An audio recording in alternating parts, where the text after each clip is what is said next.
बलूचिस्तान में, कोयटा में आज गए हैं जनाब। शहबाज शरीफ साहब गए और फील्ड मार्शल गए और वहाँ पे एक नेशनल एक्शन प्लान एक तरतीब दिया गया था।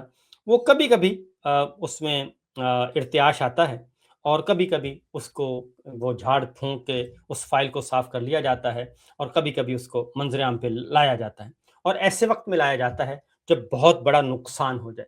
रूटीन में वो आपने कभी नहीं देखा होगा कि कोई नेशनल एक्शन प्लान जो है वो मीटिंग हुई हो और इस सूरत हाल में अमन व अमान के हवाले से कोई मामूल के मुताबिक बलूचिस्तान गए हों, कोयटा गए हों, पेशावर गए हों, नहीं जाते क्योंकि तवज्जो नहीं है और टाइम नहीं है। उसकी वजह ये है कि हम आलमी मसाइल हल करने में लगे हुए हैं और घर में आग लगी हुई है और हम घर से बाहर जितनी भी दुनिया में आग लगी हुई है, हम उसको बुझाने के चक्कर में हैं और मान न मान मैं तेरा मेहमान, ये सूरत हाल है। तो एक अदद विजिट हुआ कोयटा का और वहाँ पे नेशनल एक्शन प्लान की सूबाई अपेक्स कमेटी का इजलास हुआ।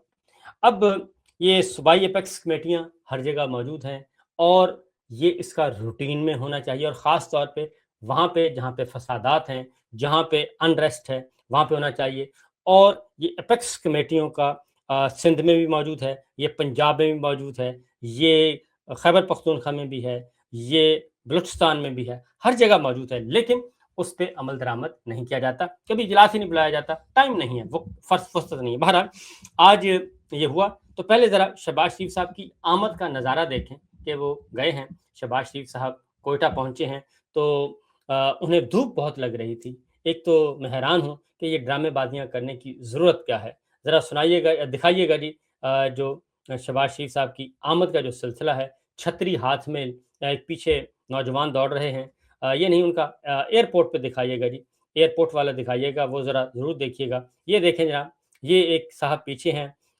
सिक्योरिटी के और छतरी है और मैं हैरान हूँ कि कैप ली हुई है और हार्डली ये 30 सेकंड का फ़ासला होता है, हार्डली 30 सेकंड बड़ी मुश्किल से होता है कि आपने गाड़ी से उतरना है और जहाज़ में बैठना है और जहाज़ से उतरना है और गाड़ी में बैठना है और ये एक छतरी उठाई हुई है।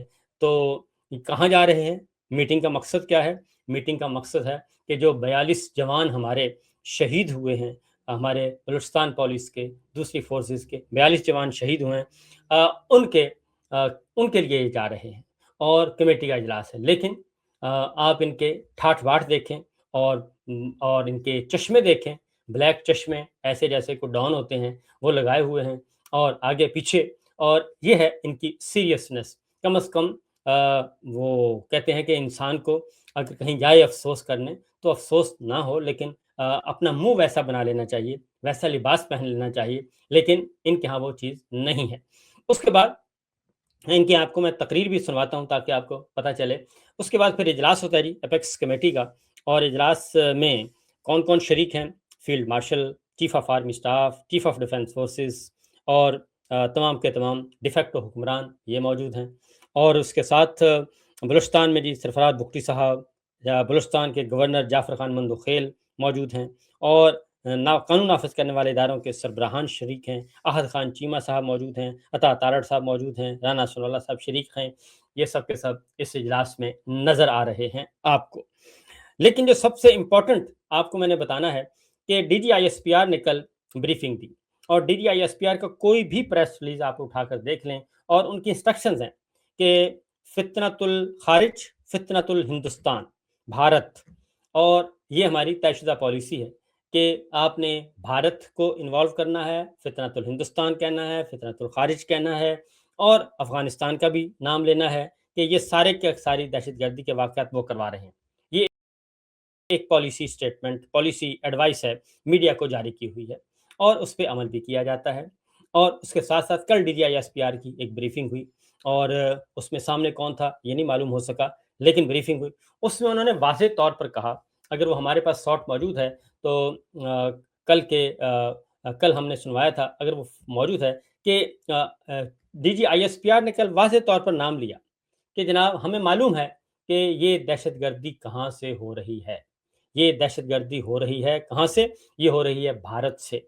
ये भारत इसमें शामिल है, हमारा दुश्मन शामिल है और सिंध-ताश माहिदा भी इसने मुअत्तल किया है اور اس نے حملہ بھی کیا ہے، کشمیر میں بھی وہ مداخلت کر رہا ہے، اور افغانستان میں بیٹھ کے کیمپس چلا رہا ہے، ٹریننگ دے رہا ہے، یہ سب کچھ ہم نے دیکھا تھا۔ اور اس کے بعد آج حیرت انگیز طور پہ آج جو شہباز شریف صاحب ہیں، انہوں نے بھارت کا نام نہیں لیا، بالکل نہیں لیا۔ پہلے ذرا میں آپ کو سنواتا ہوں جی، آج شہباز شریف صاحب نے کیا کہا۔ وہ کہتے ہیں بھارت کا نام نہیں لیا، نریندر مودی کا نام نہیں لیا، بی جے پی کا نام نہیں لیا، بھارتی فورسز کا نام نہیں لیا، بھارتی انٹیلیجنس اداروں کا نام نہیں لیا، کسی کا نام نہیں لیا۔ اور کیا کہتے ہیں وہ میں آپ کو سنا دیتا ہوں، ذرا شہباز شریف صاحب کو سنوائیے گا جی، آج کی جو گفتگو ہے وہ ذرا ایئر کیجئے گا۔ مشرقی ہمسائے کا بھرپور ہاتھ ہے، ہر لحاظ سے بھرپور وہ پیسہ ان دہشت گردوں کو، ان کی تنظیموں کو مہیا کر رہے ہیں، اسلحہ مہیا کر رہے ہیں۔ یہیں سے جی پھر دوبارہ سٹارٹ افغانستان کیجئے میں گا کہ مشرقی ہمسائے کا نام نہیں لیتے۔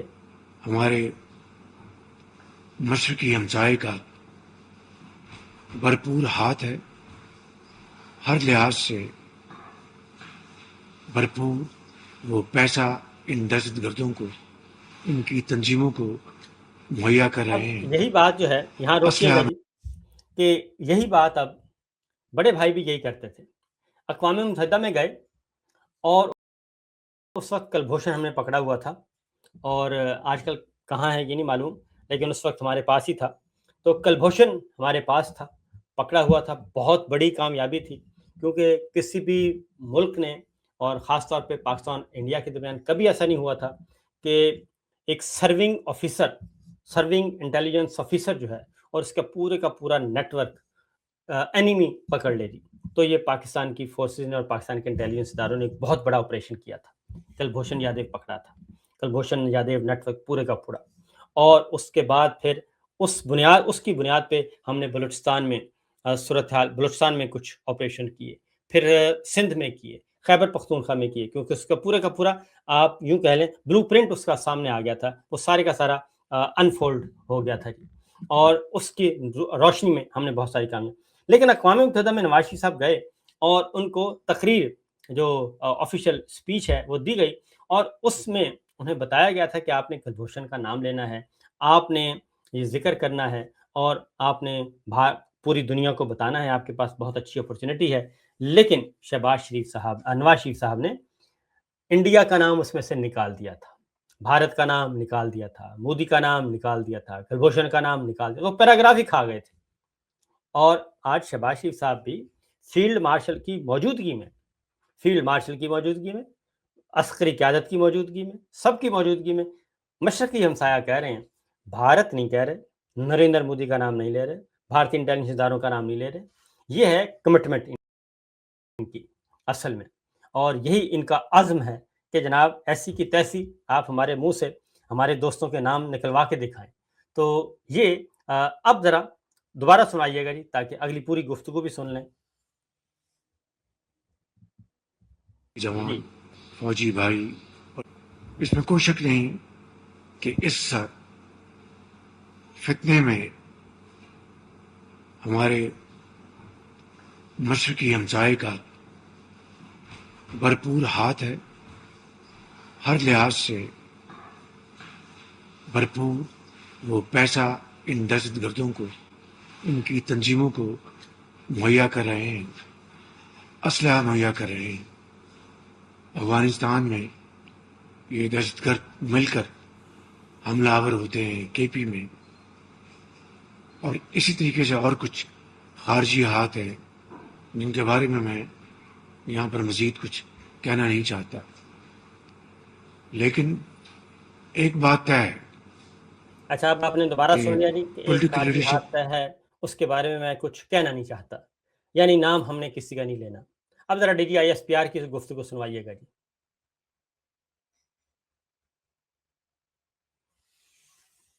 جی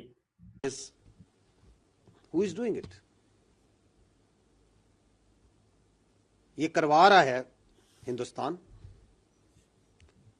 یہ کروا رہا ہے وہ قوتیں، وہ اینیمی قوتیں ہندوستان کے ساتھ، جن کو پاکستان کی इज्जत, पाकिस्तान की खुशहाली और स्टेबिलिटी बर्दाश्त नहीं होती. And they are using the territories under the control of this illegitimate Afghan Taliban regime as a तो ये जनाब गुफ्तगू आपने सुन ली कि majority of the people. बस जी, अब ये आपने देख लिया, कल भी हम पूरी तफसील से सुना चुके थे. ये फ़र्क है कि आपके नून लीग, आपके शहबाज शरीफ, आपके अर्दली सरकार, जिन्हें आपने फॉर्म 47 दिया, तो वो तो आपका बयानिया आगे लेके चलने के लिए तैयार ही नहीं है. वो तो DGISPR की बात ही नहीं सुनते. DGISPR का मतलब है field marshal general Asim Munir साहब और पाक बहरिया, पाक फिजाइया, यानी कि सारी की सारी फोर्सेस के तर्जुमान हैं, तर्जुमान आला हैं. वो तो आपका बयानिया लेने के लिए तैयार नहीं है जनाब फील्ड मार्शल. आप उनसे तवक्को लगाए बैठे हैं. तो ये अफगानिस्तान, ये कोयटा में गए हैं और कोयटा में मेरा ख्याल है कि टस से बहाने के अलावा और कुछ भी नहीं है. और क्योंकि एक और शहबाज शरीफ साहब का शॉट सुनवाइएगा, फिर मैं ज़रा कोयटा में क्या सूरत हाल है वो आपको बताऊंगा. जी, फील्ड मार्शल शहीद आसिम मुनीर की तरफ से और बलूचिस्तान की हुकूमत की तरफ से कि हम मिलकर दिन रात इस फितने का खात्मा करने के लिए पीछे नहीं हटेंगे और तमाम वसाइल बुरे कार लाकर इंशाअल्लाह इसका खात्मा करेंगे और पाकिस्तान तरक्की और खुशहाली का गहवारा बनेंगे.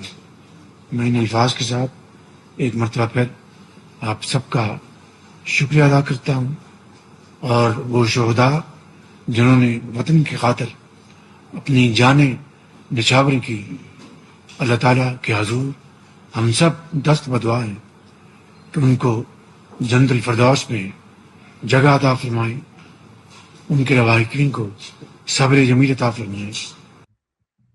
बस हम ये सब्र जमील की दुआ करते रहेंगे और फोर्सेस का काम, हुक्मरानों का काम ये है कि एक्ट करें, ऑपरेशन करें और दुश्मनों को, दहशतगर्दों को ठिकाने लगाएं.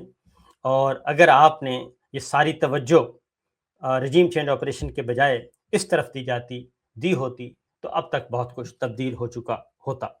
अब ज़रा आते हैं एक ग्राउंड रियलिटी. वहाँ पे एहतजाज हो रहा है तो शहदा के वर्सा ने धरना दे रखा है. ये शहदा के वर्सा हैं और ये कोयटा है और ये मामला अब यहाँ तक पहुँच चुका है. और क्योंकि कल महमूद खान अजहरी साहब ने भी बताया और वहाँ पे बहुत ज़्यादा बातें ये सामने आ रही हैं कि जो बलूचिस्तान पुलिस के जवान थे, अफसर थे, जो लड़ रहे थे, वो मदद मांगते रहे लेकिन उन तक मदद नहीं पहुंची और बिलाखिर उन सबको शहीद कर दिया गया. और उसके बाद फिर जब मदद पहुंची तो फिर दहशतगर्द जो हैं वो उनके खिलाफ कार्रवाई की गई. लेकिन उस वक्त तक तमाम के तमाम बलूचिस्तान पुलिस के अहलकारान, अफसरान, हमारे जवान और वो शहीद हो चुके थे, उनको कत्ल किया जा चुका था. तो ये सूरत हाल है. अब ज़रा इसके ये आप कल की डेड बॉडीज जैसे आ रही हैं, तो जब डेड बॉडीज आई तो तब भी एहतजाज हुआ था क्योंकि उस पे भी ये लोग सख्त तरीन बलूचिस्तान के लोग जो हैं, बलूचिस्तान अवाम जो हमारे भाई, वो एहतजाज कर रहे थे कि किस तरीके से उनको लाए. उस पर बहुत ज़्यादा सोशल मीडिया पे तनकीद भी हो रही है. अब आगे बढ़ते हैं. कल ऑल पार्टीज कॉन्फ्रेंस हुई बलूचिस्तान के मामले में. किसी ने नहीं दिखाया, ब्लैकआउट ऑर्डर था कि ये आपने नहीं दिखाना. वो गले फाड़ के बेचारे जो अपोजिशन रहनुमा हैं, बलूचिस्तान जमातों के रहनुमा हैं, सरदार अख्तर मेंगल हैं, महमूद खान अजहरी हैं, बैरिस्टर गौहर हैं और दीगर सब के सब वो गले फाड़ के बेचारे बैठते रहे और अपनी सदाएं बुलंद करते रहे. लेकिन उसका ब्लैकआउट का हुक्म था, किसी टीवी चैनल ने उसको कवर नहीं किया. अब सरदार अख्तर मेंगल साहब आज आए हैं और उन्होंने भी गुफ्तगू की है. वो गुफ्तगू ज़रा हम सुनवा देते हैं. कल चूँकि हमने आपको ऑल पार्टीज कॉन्फ्रेंस के शुरका की सुनवाई थी, सरदार अख्तर मेंगल साहब को सुनवाइएगा जी. दारे के हाथ हो, उसके हाथों से किसी मासूम बेगुनाह का कत्ल हो, तो क्या वो दहशतगर्दी के ज़मरे नहीं आते? आप ये भी देखें, काश कि आज वो भी स्लाइड चलाते कि BLA के लोग जब शहरों में आते हैं, बलूचिस्तान के लोग उनका माथा क्यों चूमते हैं, उनको गले क्यों लगाते? अगर नफरत होती तो उनको उनका इस्तकबाल पत्थरों से किया जाता, लेकिन उसके बरअक्स आपकी सिक्योरिटी फोर्सेज आते हैं, लोग घरों में छुप जाते. एक सेनेट के मेंबर ने जिसका ताल्लुक हुकूमत से, उसने अपनी सेनेट की तकरीर में कहा जी 1 लाख के करीब जो है नौजवान पहाड़ों पे गए. پتہ نہیں اس کا فگر کیسا ہے، لیکن اس کے اس جملے پر اس کو غیر ملکی قرار دیا گیا کہ یہ تو غیر ملکی ہے، سینٹ میں آیا کیسے؟ بھائی ہم نہیں لائے سینٹ میں، اس کا بیٹا کوئٹہ سے منتخب ہوتا ہے، خود چاغی کا ہے، ہم نے اس وقت کہا کہ جی یہ کوئٹے کا نمائندہ نہیں، کیسے کوئٹے سے جیت، لیکن ہماری اس بات پر ان کو یقین نہیں ہے۔ جب اس نے یہ بات کی کہ جی بلوچستان کے ساتھ زیادتی ہو رہی ہے، آپ بلوچستان کے لوگوں کو ساتھ لے کر چلیں، تو اس کو غیر ملکی قرار دیا گیا۔ غیر ملکی، غدار، یہ تو پرنٹنگ مشین معذرت کے ساتھ آپ لوگوں کے پاس ہے، ہمارے پاس نہیں۔ اب اس کے علاوہ ایسے موٹے موٹے الفاظ وہ بناتے ہیں، ہمیں سمجھ میں نہیں آتے۔ فطرت ہندوستان کہ غدار کہہ دو، جو بھی حقیقت سامنے لائے گا اس کو غدار کہہ دو، اسے باغی کہہ دو، اس کو ملک دشمن کہہ دو۔ اور یہ جو غدار ساز فیکٹری ہے، غدار سازی کے سرٹیفکیٹ جو ہیں یہ جاری کر دیے جاتے ہیں۔ تو اب سردار اختر مغل صاحب نے حقیقت بتائی ہے، گراؤنڈ ریئلٹی ہے، وہ وہاں کے رہنما ہیں اور وہ قومی اسمبلی کی سیٹ، اور انہوں نے اپنے سینیٹرز کو استعفیٰ اس بنیاد پہ وہ چھوڑ کر چلے گئے تھے کہ 26ویں غیر آئینی ترمیم کے لیے ان کے ووٹ خریدے گئے تھے، ان کو اغوا کیا گیا تھا سینیٹرز کو، اور انہوں نے بتا بھی دیا تھا، اور وہ سینٹ چھوڑ کر چلے گئے تھے۔ اور آج انہوں نے اپنے 78 لاکھ روپے 78 لاکھ روپیہ واپس کر دیا ہے جس دوران انہوں نے استعفیٰ دیا تھا، اور استعفے کی منظوری کے دوران ان کو 7.8 ملین 78 لاکھ روپیہ سے زیادہ کی رقم ان کو بھیجی گئی تھی۔ تو آج انہوں نے وہ رقم واپس کر دی ہے اور جمع کروا دی ہے۔ یہ وہ جمع کروانے گئے تھے آج قومی اسمبلی سیکریٹریٹ میں اپنے 78 لاکھ روپے کے جو رقم ہے وہ واپس کروانے کے، میں نے کام نہیں کیا لہٰذا یہ مجھے رقم نہیں چاہیے۔ تو یہ اچھی روایت انہوں نے قائم کی ہے، اور جب آپ عملاً کوئی اچھا کام کرتے ہیں، جب قول و فعل میں تضاد نہیں ہوتا، تو پھر آپ کی عزت بھی بڑھ جاتی ہے۔